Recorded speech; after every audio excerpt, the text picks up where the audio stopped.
Hello, जय हिंद, नमस्कार दोस्तों। आप सभी का स्वागत है आपके अपने YouTube channel online GK free classes में। आज के इस क्लास में हम रेलवे ग्रुप डी 27 नवंबर 2025 के एग्जाम की थर्ड शिफ्ट के अंदर पूछे गए प्रश्नों को देखने वाले हैं। और जिन भी अभ्यर्थियों का एग्जाम 27 नवंबर के बाद में होने वाला है वो सभी अभ्यर्थी एक बार इस क्वेश्चन पेपर को कंप्लीट जरूर देख लें, क्योंकि आपके एग्जाम में भी इसी टाइप के प्रश्न पूछे जाएंगे।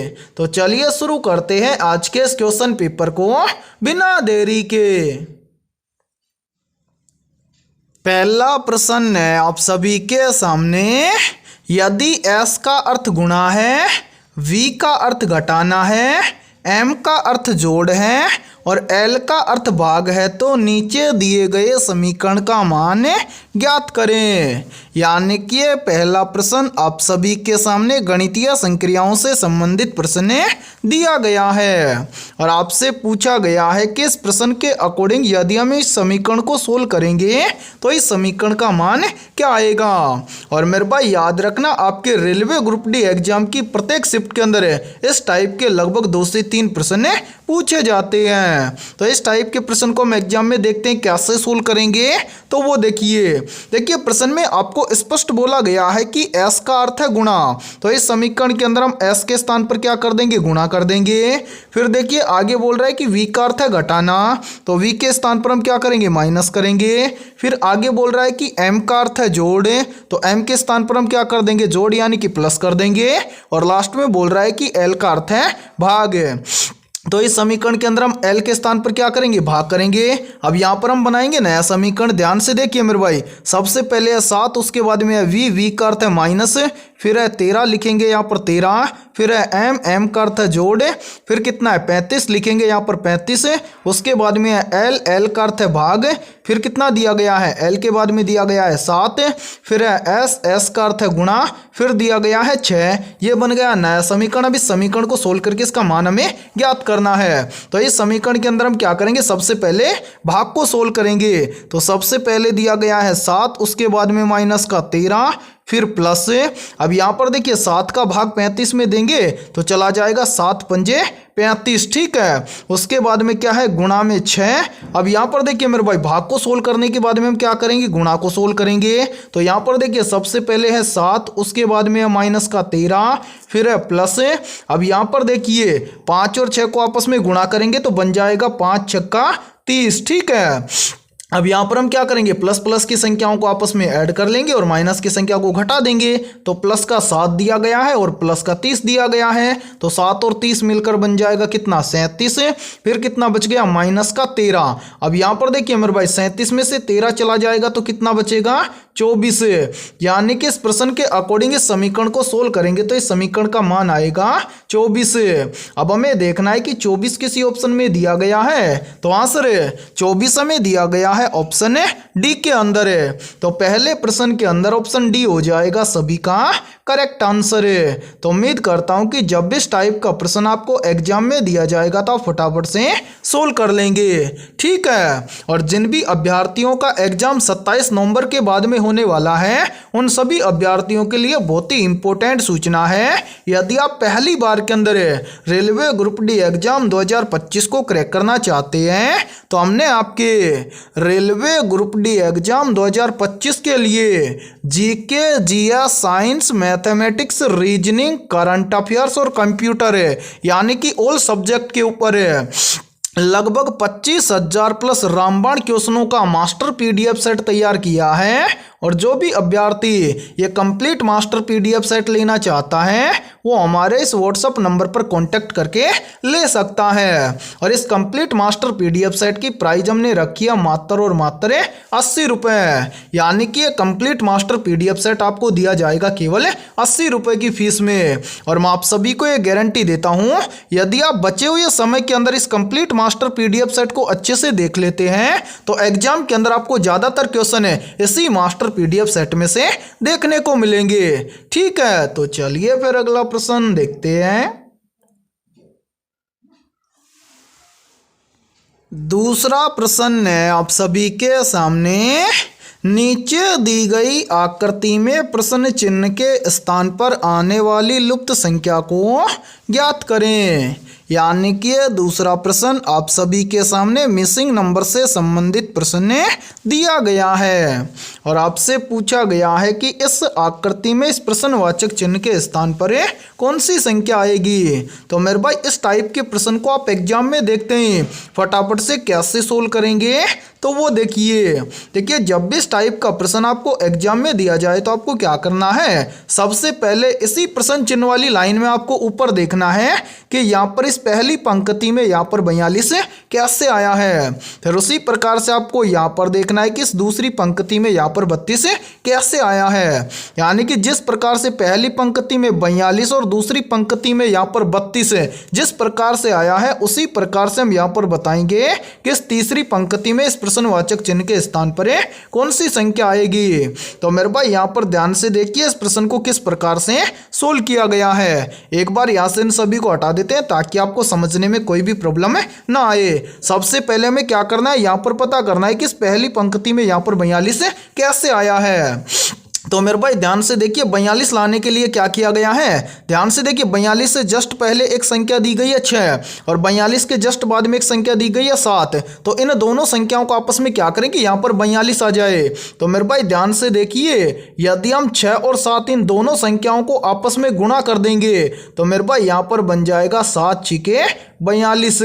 और ध्यान से देखिए 42 यहाँ पर आप सभी के सामने दिया भी गया है। अब इसी प्रकार से हम क्या करेंगे, यहाँ पर पता करेंगे कि इस दूसरी पंक्ति में यहाँ पर 32 इसी प्रकार से आया है क्या। तो करेंगे क्या, 32 से पहले एक संख्या दी गई है 8 और 32 के बाद में दूसरी संख्या दी गई है 4। तो इन दोनों संख्याओं का हम आपस में क्या कर देंगे, गुणा कर देंगे। तो यहाँ पर देखिए बन जाएगा 8 चौक 32। और मेरे भाई ध्यान से देखिए 32 यहाँ पर आप सभी के सामने दिया भी गया है। अब मेरे भाई यही सेम लॉजिक हम लगाएंगे इस तीसरी पंक्ति में और इस प्रश्न चिन्ह की वैल्यू फाइंड आउट करेंगे। तो करेंगे क्या, ध्यान से देखिए इस प्रश्न चिन्ह से जस्ट आगे एक संख्या दी गई है 9 और प्रश्न चिन्ह के जस्ट बाद में संख्या दी गई है 5। तो हम यहाँ पर हम क्या कर देंगे, 5 और 9 को आपस में गुणा कर देंगे। तो यहाँ पर बन जाएगा 9 पंजे 45। यानी कि इस प्रश्नवाचक चिन्ह के स्थान पर संख्या भरी जाएगी 45। अब हमें देखना है कि संख्या 45 किसी ऑप्शन में दी गई है। तो आंसर संख्या 45 हमें दी गई है ऑप्शन ए के अंदर है। तो दूसरे प्रश्न के अंदर ऑप्शन ए हो जाएगा सभी का करेक्ट आंसर है। तो उम्मीद करता हूं कि दूसरा प्रश्न भी आपको अच्छे से क्लियर हो गया होगा। और जब भी इस टाइप का प्रश्न आपको एग्जाम में दिया जाएगा तो आप फटाफट से सोल्व कर लेंगे। ठीक है, तो चलिए फिर अगला प्रश्न देखते हैं। तीसरा प्रश्न है आप सभी के सामने, एक विशिष्ट कोड भाषा में क्यूट को बाण में 51 लिखा जाता है और रेस्ट को 4135 लिखा जाता है। तो उसी कूट भाषा में रेस्क्यू को किस प्रकार लिखा जाएगा। मेरे भाई वेरी वेरी इंपॉर्टेंट प्रश्न है ये और कोडिंग डिकोडिंग से संबंधित प्रश्न आपके एग्जाम की प्रत्येक शिफ्ट के अंदर लगभग 2 से 3 पूछे जाते हैं। तो इस टाइप के प्रश्न को आप एग्जाम में देखते हैं, मात्र 2 से 3 सेकंड में कैसे सोल्व करेंगे तो वो देखिए जब भी इस टाइप का प्रश्न आपको एग्जाम में दिया जाए तो आपको क्या करना है, सबसे पहले आपको किसको क्या लिखना है ये देखना है। तो मेरे भाई देखिए आपसे पूछा गया है रेस्क्यू को क्या लिखा जाएगा या फिर किस प्रकार से लिखा जाएगा। तो रेस्क्यू शब्द के अंदर जितने भी अल्फाबेट लेटर में दिए गए हैं वो सभी अल्फाबेट लेटर में क्यूट और रेस्ट इन दोनों शब्दों के लेटर में दिए गए हैं। अब इसको सोल्व करेंगे कैसे, तो ध्यान से समझिए मेरे भाई, बहुत ही सिंपल तरीका है इस टाइप के प्रश्न को एग्जाम में सोल्व करने का। जैसे यहां पर देखिए रेस्क्यू शब्द के अंदर हमें पहला लेटर दिया गया है आर। अब यहाँ पर देखिए यहाँ पर रेस्ट शब्द में भी हमें आर दिया गया है, आर का कोड है यहाँ पर 4। तो यहाँ पर भी हम आर का कोड लिखेंगे क्या 4। ठीक है, फिर मेरे भाई उसके बाद में देखिए आर के बाद में है ई का कोड क्या है, तो ध्यान से देखिए यहाँ पर ई को लिखा गया है 2 नंबर पर 1। ठीक है, उसी प्रकार से यहाँ पर भी ई है लास्ट में, तो यहाँ पर देखिए ई को यहाँ पर भी लिखा गया है 1। तो मेरे भाई यहाँ पर भी हम ई को क्या लिखेंगे 1 लिखेंगे। फिर ई के बाद में क्या है एस, तो ध्यान से देखिए एस को क्या लिखा गया है, यहाँ पर देखिए देखिए एस को लिखा गया है 3, तो यहाँ पर भी हम एस को लिखेंगे 3।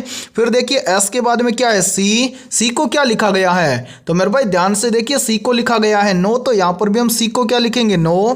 फिर देखिए सी के बाद में क्या है यू को क्या लिखा गया है, ध्यान से देखिए यहाँ पर यू को लिखा गया है 2, तो यहाँ पर भी हम यू को क्या लिखेंगे 2 लिखेंगे। फिर यहाँ पर देखिए यहाँ पर क्या है लास्ट में ई, तो यहाँ पर देखिए मेरे भाई ई को यहाँ पर भी 1 लिखा गया है और ई को यहाँ पर भी 1 लिखा गया है, तो यहाँ पर भी हम ई को क्या लिखेंगे 1 लिखेंगे, यानी कि रेस्क्यू को लिखा जाएगा 41 39 21। अब हमें देखना है कि 41 39 21 ये संख्या किसी ऑप्शन में दी गई है, तो हाँ सर 41 39 21 ये सभी संख्याएं हमें दी गई है ऑप्शन 1 के अंदर है, तो तीसरे प्रश्न के अंदर ऑप्शन ए हो जाएगा सभी का करेक्ट आंसर है। तो उम्मीद करता हूं कि जब भी आपको एग्जाम के अंदर कोडिंग डिकोडिंग से संबंधित प्रश्न दिया जाएगा तो आप फटाफट से सोल्व कर लेंगे।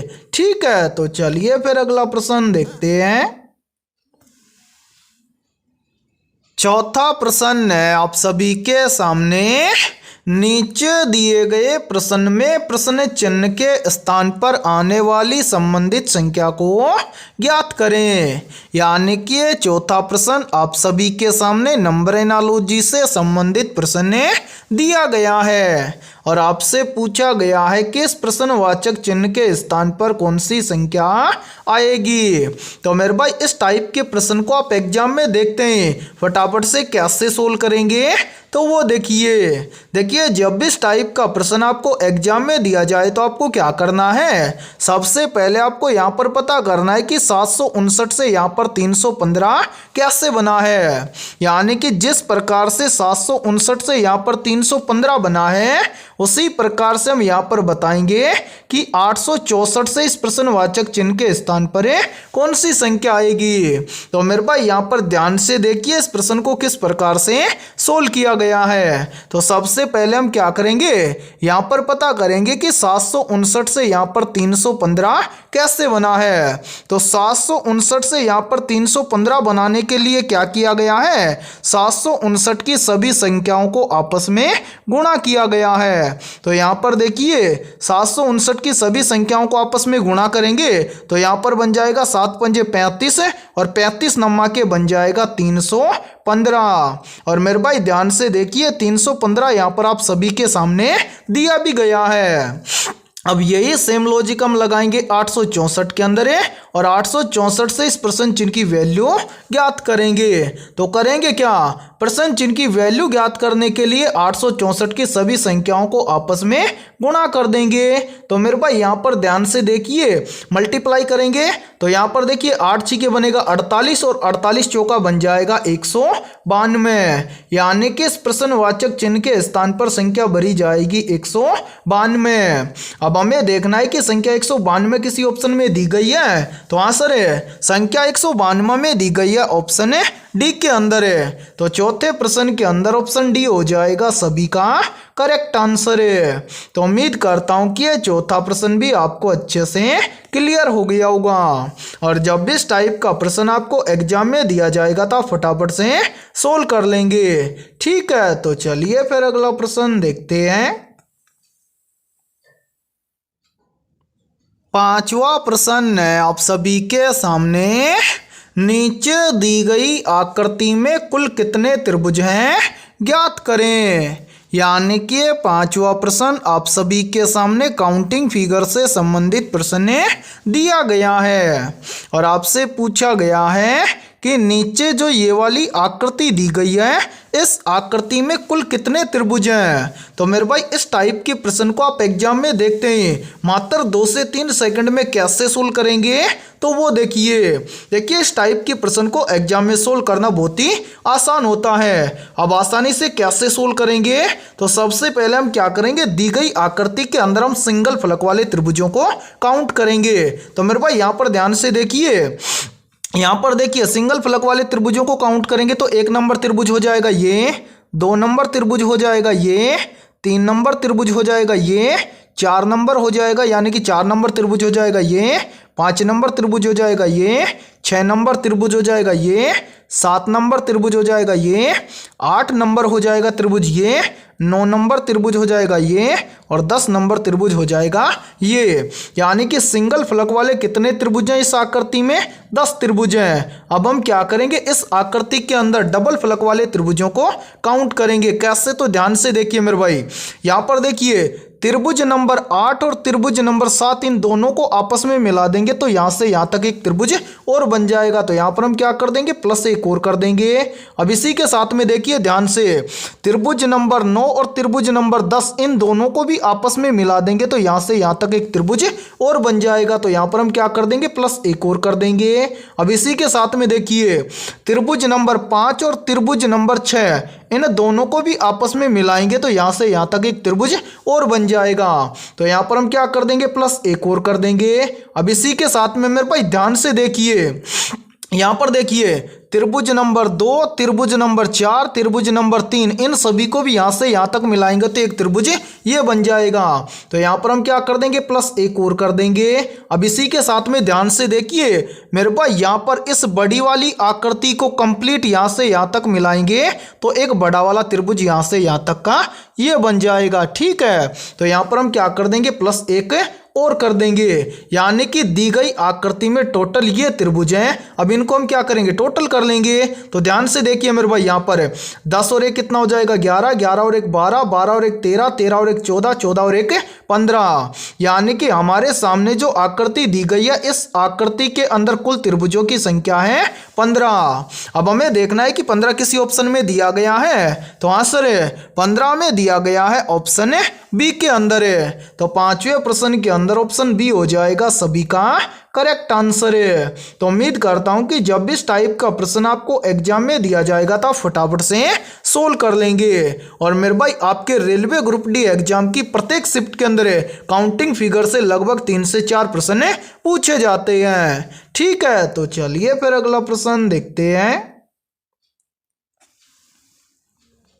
छठा प्रश्न है आप सभी के सामने, मालप्रभा परियोजना किस राज्य में स्थित है? ऑप्शन ए है राजस्थान राज्य में, ऑप्शन बी है कर्नाटक राज्य में, ऑप्शन सी है गुजरात राज्य में, और ऑप्शन डी है ओडिशा राज्य में। तो यहाँ पर देखिए इन चारों में से करेक्ट आंसर हो जाएगा सभी का ऑप्शन है बी, मालप्रभा परियोजना कर्नाटक राज्य में स्थित है। तो छठे प्रश्न के अंदर करेक्ट आंसर हो जाएगा सभी का ऑप्शन है बी। और मेरे भाई आपके एग्जाम के अंदर वही क्वेश्चन पूछे जा रहे हैं जो क्वेश्चन हम आपको क्लास के अंदर करवा चुके हैं। ठीक है, तो चलिए फिर अगला प्रश्न देखते हैं। 7वां प्रश्न है आप सभी के सामने, निम्नलिखित में से अरुणा मोंती का संबंध किस नृत्य से है? मेरे भाई मोस्ट इंपोर्टेंट प्रश्न है ये, और इस टाइप के प्रश्न आपके एग्जाम की प्रत्येक शिफ्ट के अंदर पूछे जा रहे हैं। और मेरे भाई याद रखना, आपके रेलवे ग्रुप डी एग्जाम की प्रत्येक शिफ्ट के अंदर लोक नृत्य और वाद्य यंत्र, इन दोनों टॉपिक से लगभग 3 से 4 प्रश्न प्रत्येक शिफ्ट में पूछे जा रहे हैं। तो जिनका भी एग्जाम 27 नवंबर के बाद में होने वाला है, वो सभी अभ्यर्थी इस टाइप के प्रश्न का स्क्रीनशॉट जरूर ले लें। तो यहाँ पर देखिए इन चारों में से करेक्ट आंसर हो जाएगा सभी का ऑप्शन है ए, अरुणा मोंती का संबंध है ओडिसी नृत्य से। तो 7वें प्रश्न के अंदर करेक्ट आंसर हो जाएगा सभी का ऑप्शन है ए। तो चलिए फिर अगला प्रश्न देखते हैं। 8वां प्रश्न है आप सभी के सामने, राजीव गांधी खेल रत्न पुरस्कार की शुरुआत किस वर्ष में हुई थी? ऑप्शन ए वर्ष 1992 में, ऑप्शन बी है वर्ष 1972 में, ऑप्शन सी है वर्ष 1973 में, और ऑप्शन डी है वर्ष 1974 में। तो जल्दी से बताइए इन चारों में से करेक्ट आंसर क्या होगा? आप सभी से पूछा गया है राजीव गांधी खेल रत्न पुरस्कार किस वर्ष में शुरू किया गया था। तो यहाँ पर देखिए इन चारों में से करेक्ट आंसर हो जाएगा सभी का ऑप्शन है ए, राजीव गांधी खेल रत्न पुरस्कार वर्ष 1992 में शुरू किया गया था। ठीक है, तो 8वें प्रश्न के अंदर करेक्ट आंसर हो जाएगा सभी का ऑप्शन है ए। तो चलिए फिर अगला प्रश्न देखते हैं। 9वां प्रश्न है आप सभी के सामने, निम्नलिखित में से काराकोरम दर्रा किसको जोड़ता है? या फिर देखिए इसी प्रश्न को एग्जाम के अंदर घुमाकर ऐसे भी पूछ लिया जाता है। प्रश्न पूछा जाता है कि काराकोरम दर्रा किन दो देशों को आपस में जोड़ता है? तो यहाँ पर देखिए इन चारों में से करेक्ट आंसर हो जाएगा सभी का ऑप्शन है सी। काराकोरम दर्रा भारत और चीन इन दोनों देशों को आपस में जोड़ता है। तो 9वें प्रश्न के अंदर करेक्ट आंसर हो जाएगा सभी का ऑप्शन है सी। तो चलिए फिर अगला प्रश्न देखते हैं। 10वां प्रश्न है आप सभी के सामने, परमाणु के नाभिक में निम्न में से कौन से कण होते हैं? ऑप्शन ए प्रोटॉन एवं न्यूट्रॉन, ऑप्शन बी है इलेक्ट्रॉन एवं कण, ऑप्शन सी है प्रोटॉन एवं इलेक्ट्रॉन और ऑप्शन डी है इलेक्ट्रॉन एवं न्यूट्रॉन। तो यहाँ पर देखिए इन चारों में से करेक्ट आंसर हो जाएगा सभी का ऑप्शन है ए। परमाणु के नाभिक में प्रोटॉन एवं न्यूट्रॉन दो कण उपस्थित होते हैं। ठीक है, तो 10वें प्रश्न के अंदर करेक्ट आंसर हो जाएगा सभी का ऑप्शन है ए। और मेरे भाई जितने भी क्वेश्चन हमें मिल पाए हैं उन सभी क्वेश्चनों को हमें कवर कर रही हैं। ठीक है, और यदि ये क्लास आपको पसंद आ रही है तो जल्दी से एक बार इस क्लास को लाइक कर दीजिए। और यदि आप हमारे इस YouTube चैनल से पहली बार जुड़े हैं तो इस YouTube चैनल को कर लीजिए सब्सक्राइब और बेल आइकन को प्रेस करना, ताकि ऐसे ही शानदार क्लास का नोटिफिकेशन आपको सबसे पहले देखने को मिले। ठीक है, तो चलिए फिर अगला प्रश्न देखते हैं। 11वां प्रश्न है आप सभी के सामने, गुलाम वंश के संस्थापक निम्नलिखित में से कौन थे? मेरे भाई वेरी वेरी इंपॉर्टेंट प्रश्न है ये, और इस प्रश्न पर आप स्टार जरूर लगा लेना, क्योंकि जिनका भी एग्जाम आगे होने वाला है उनके एग्जाम में भी ये प्रश्न पूछा जा सकता है। तो यहाँ पर देखिए इन चारों में से करेक्ट आंसर हो जाएगा सभी का ऑप्शन है बी। गुलाम वंश के संस्थापक थे कुतुबुद्दीन ऐबक। तो 11वें प्रश्न के अंदर करेक्ट आंसर हो जाएगा सभी का ऑप्शन है बी। तो चलिए फिर अगला प्रश्न देखते हैं। 12वां प्रश्न है आप सभी के सामने, विद्युत धारा का एसआई मात्रक क्या होता है? तो यहाँ पर देखिए इन चारों में से करेक्ट आंसर हो जाएगा सभी का ऑप्शन है बी। विद्युत धारा का एसआई मात्रक होता है एम्पियर। तो 12वें प्रश्न के अंदर करेक्ट आंसर हो जाएगा सभी का ऑप्शन है बी।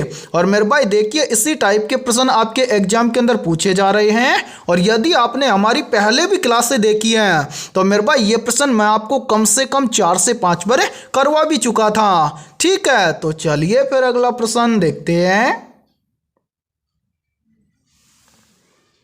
13वां प्रश्न है आप सभी के सामने, कूद नृत्य किस राज्य का प्रमुख लोक नृत्य है? ऑप्शन ए जम्मू कश्मीर राज्य का, ऑप्शन बी है अरुणाचल प्रदेश राज्य का, ऑप्शन सी है हरियाणा राज्य का और ऑप्शन डी है तमिलनाडु राज्य का। तो यहाँ पर देखिए इन चारों में से करेक्ट आंसर हो जाएगा सभी का ऑप्शन है ए। कूद नृत्य जम्मू कश्मीर राज्य का प्रमुख लोक नृत्य है। तो 13वें प्रश्न के अंदर करेक्ट आंसर हो जाएगा सभी का ऑप्शन है ए। और मेरे भाई मैं आपको पहले भी बता चुका हूं कि आपके रेलवे ग्रुप डी एग्जाम की प्रत्येक शिफ्ट के अंदर लोक नृत्य और वाद्य यंत्र से करीब 3 से 4 प्रश्न पूछे जा रहे हैं। तो इस टाइप का प्रश्न जब भी आपको दिखे उसका स्क्रीनशॉट आप जरूर ले लेना। ठीक है, तो चलिए फिर अगला प्रश्न देखते हैं।